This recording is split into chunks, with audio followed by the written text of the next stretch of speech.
Selamat siang teman-teman semua. Perkenalkan, nama saya Dian Wahyudi. Saya ikut dalam Kartu Prakerja.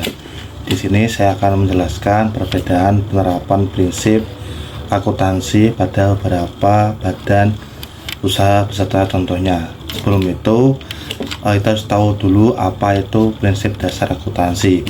Ialah dasar dalam cara melakukan proses akuntansi. Prinsip ini dibutuhkan untuk membuat laporan keuangan. Prinsip akuntansi tersebut dibutuhkan untuk mendapatkan hasil objektif dari suatu bentuk permasalahan keuangan di suatu perusahaan. Penerapan prinsip akuntansi pada berbagai jenis usaha dapat memiliki beberapa perbedaan tergantung pada ukuran, struktur, dan tujuan masing-masing badan usaha. Berikut adalah beberapa jenis badan usaha.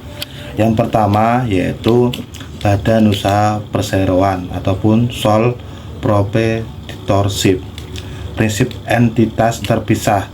Pemilik bisnis dan bisnis itu sendiri dianggap satu entitas yang sama. Misalnya, seorang pemilik toko kelontong menggunakan rekening pribadi untuk mencatat transaksi toko dan keuangan pribadinya. Yang kedua itu perusahaan jasa.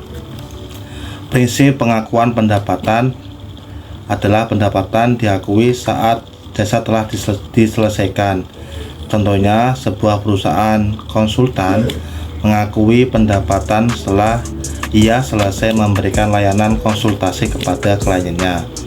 Terus yang ketiga, perusahaan dagang atau sole proprietorship atau perseroan terbatas.